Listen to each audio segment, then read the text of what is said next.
Alice, I finally got it. David's voice burst through my phone speaker as I was organizing files in our home office in Phoenix, Arizona.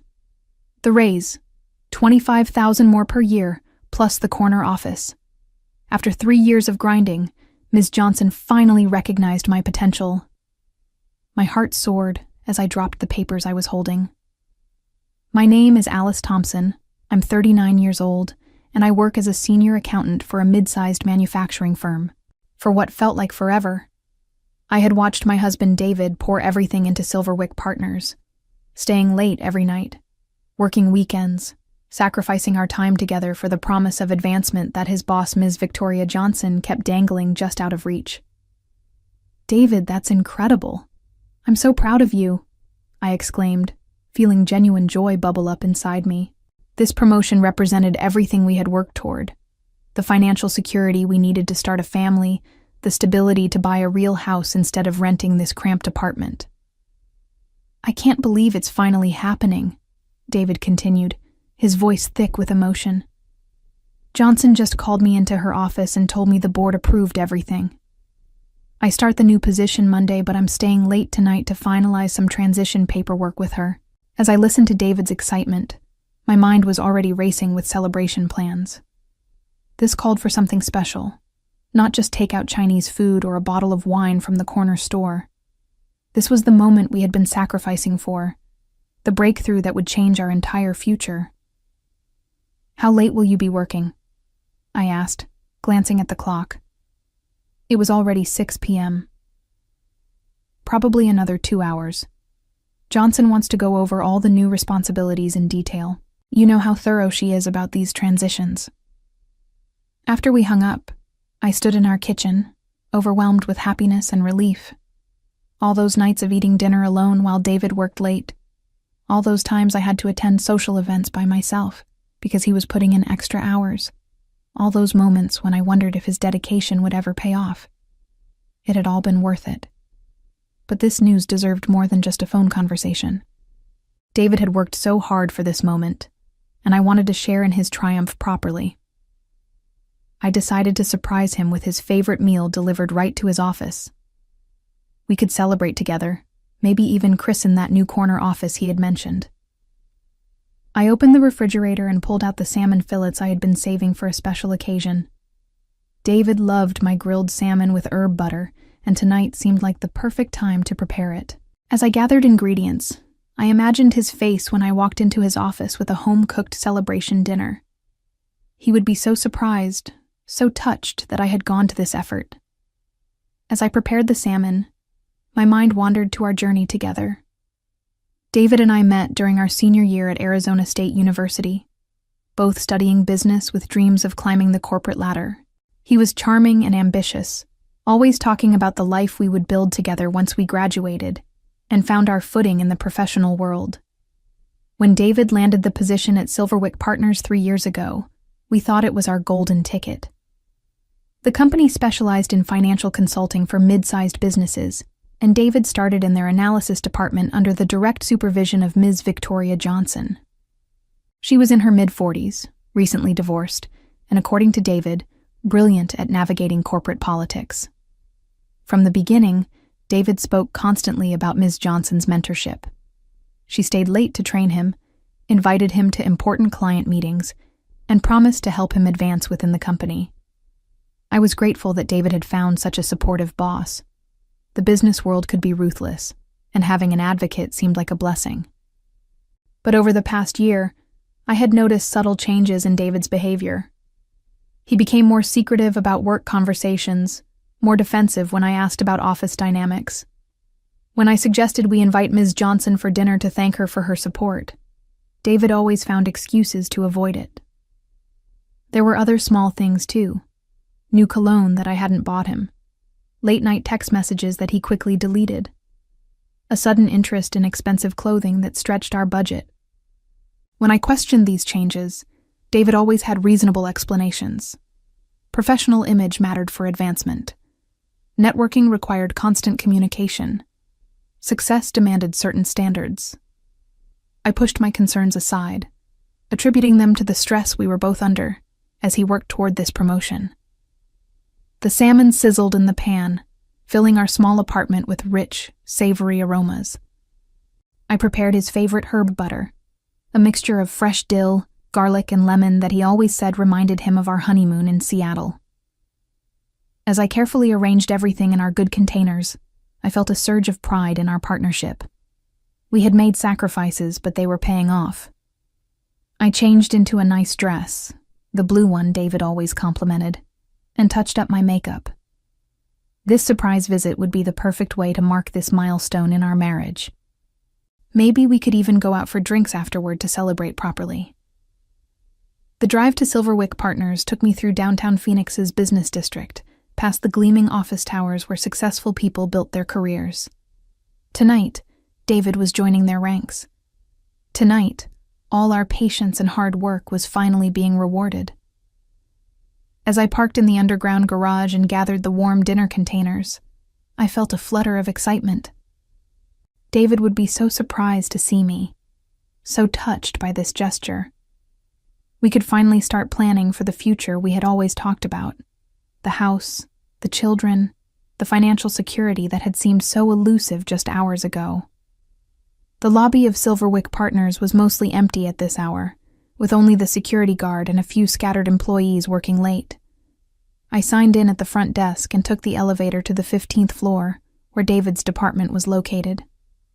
The building felt different in the evening, quieter, more intimate somehow.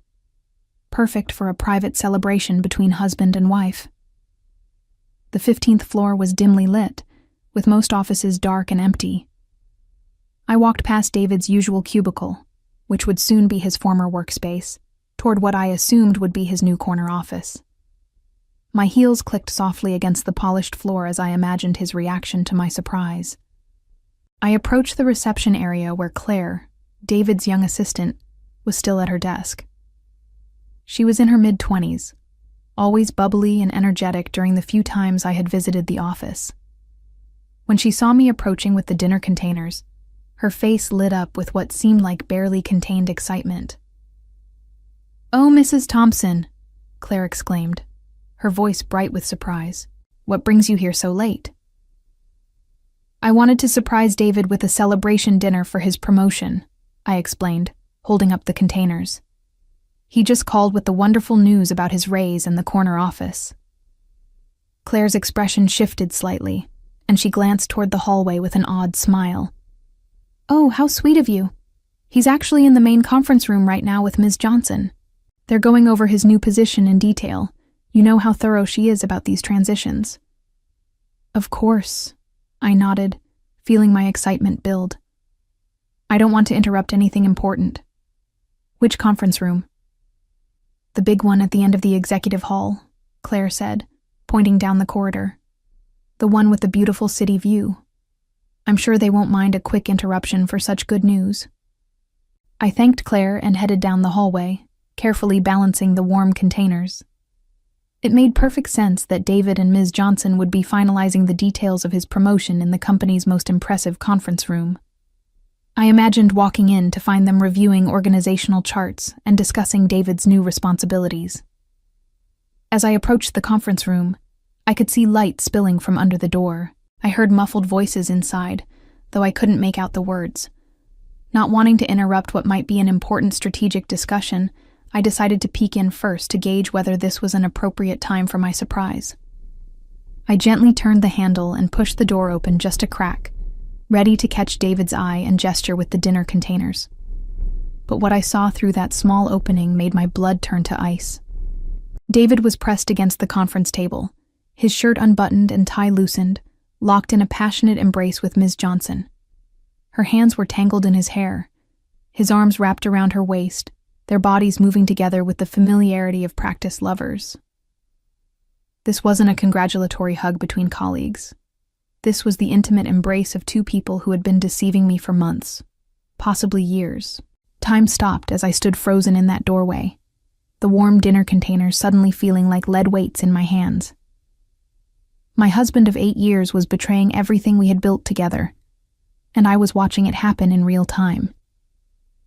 The herb butter salmon I had prepared with such love and excitement felt like a cruel joke, a symbol of my own naivety. I carefully, silently pulled the door closed and stepped back into the hallway. My legs felt unsteady, but my mind was surprisingly clear. The promotion hadn't been about David's hard work or professional merit. It had been payment for services rendered.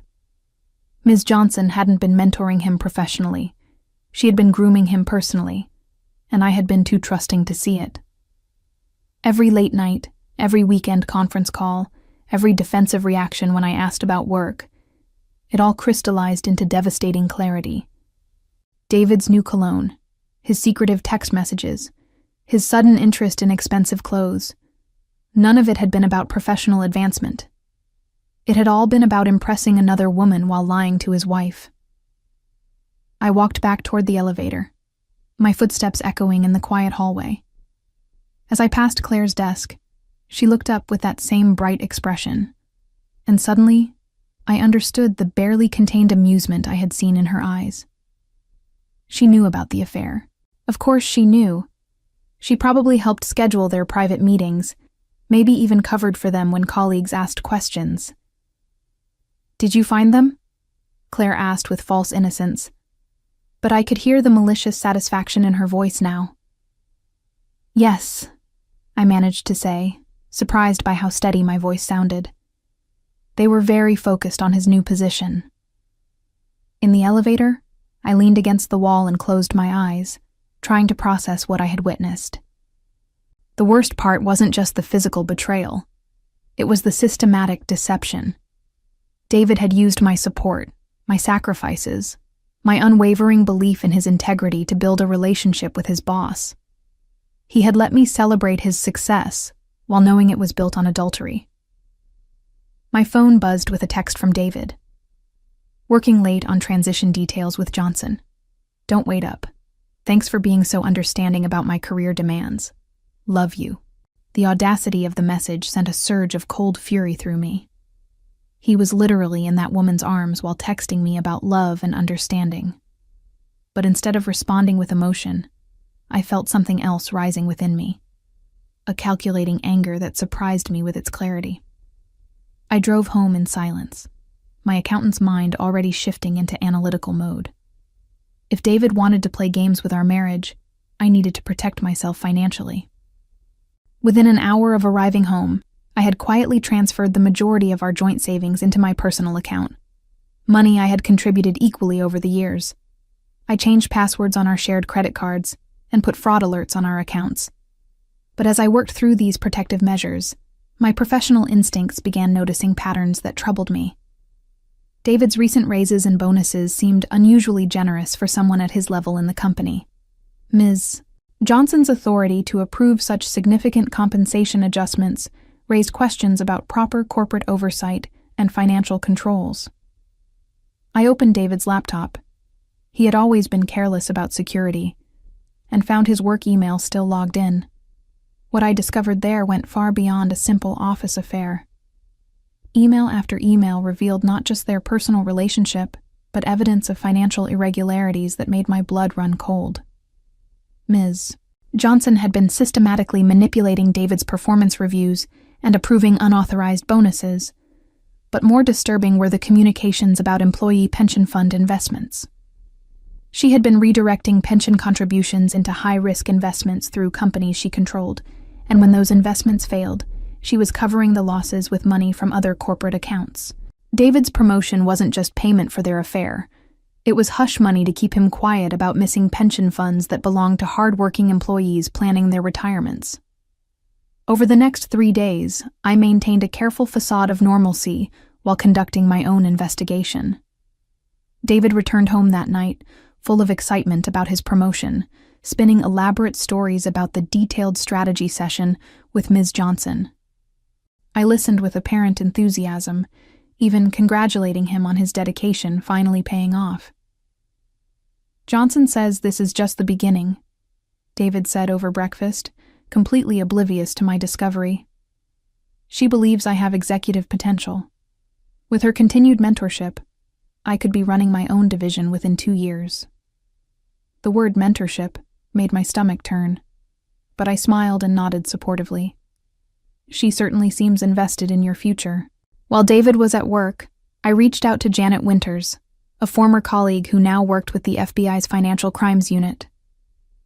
As a senior accountant, I had professional connections throughout Phoenix's business community, and Janet specialized in corporate fraud investigations. "Alice, it's wonderful to hear from you," Janet said when I called. "What can I do for you?" "I need confidential advice about potential financial irregularities," I said carefully. "If someone suspected that company resources were being misused for personal relationships, what kind of documentation would be needed for investigation?" Janet's tone became more serious. "That could constitute several federal crimes: embezzlement, conspiracy, breach of fiduciary duty. The key would be proving systematic misuse of corporate assets. Are you seeing irregularities at your firm?" "Not my firm, my husband's company. I have reason to believe there are serious financial improprieties involving pension fund management." "Alice, if you're talking about pension fund fraud, that's extremely serious. Federal prosecutors take retirement security violations very seriously. Do you have access to documentation?" That evening, while David was supposedly working late again, I conducted a thorough examination of his computer files. The evidence I found exceeded my worst fears. David and Ms. Johnson hadn't just been having an affair, they had been systematically stealing from employee retirement accounts. Ms. Johnson had diverted over $1.2 million from pension funds into shell companies she controlled. When those investments failed, she used money from operational accounts to cover the shortfalls, creating an increasingly complex web of financial deception that would eventually collapse and destroy dozens of employees' retirement security. The most damning evidence was a series of emails where David expressed concerns about the missing pension money, and Ms. Johnson's responses offering him financial incentives to remain quiet. Other messages revealed their plan to eventually frame several innocent employees for the financial irregularities when the scheme inevitably unraveled. My hands shook as I copied these files to a secure drive. This wasn't just adultery. It was federal fraud that would devastate the financial futures of people who had trusted their employer with their retirement savings. Some of these employees were in their 50s and 60s, depending on those pensions for basic survival after decades of loyal service. I spent the rest of the night creating a comprehensive documentation package that detailed every aspect of their criminal conspiracy. By dawn, I had built a case that would not only destroy their careers, but likely result in federal prison sentences. The next morning, I called Janet and requested an emergency meeting. We met at a discreet coffee shop downtown, where I presented the evidence I had gathered. Janet's expression grew increasingly grave as she reviewed the emails, financial transfers, and pension fund documentation. "Alice, this is massive," Janet said quietly. "We're looking at multiple federal charges: wire fraud, conspiracy, embezzlement, possibly RICO violations. How do you want to proceed?" "I want full prosecution," I said without hesitation. "But I also want to protect the employees whose retirement money has been stolen. They deserve to know their financial security is at risk." Working with Janet and the FBI's white-collar crime unit, I spent the following week building an airtight case while maintaining my facade of ignorant wife. Federal agents installed monitoring software to track any attempts David might make to delete evidence, and I continued recording conversations where he discussed work matters. The breakthrough came when David mentioned that Ms. Johnson was planning to transfer the remaining accessible pension funds to offshore accounts for better security and growth potential. This gave investigators the urgency they needed to act before the money disappeared permanently. "We're executing search warrants tomorrow morning," Janet informed me during our final coordination meeting. "Can you ensure David will be in the office around 10 a.m.? "He's always there by 8:30, I confirmed. He's been going in early to prepare for his new responsibilities.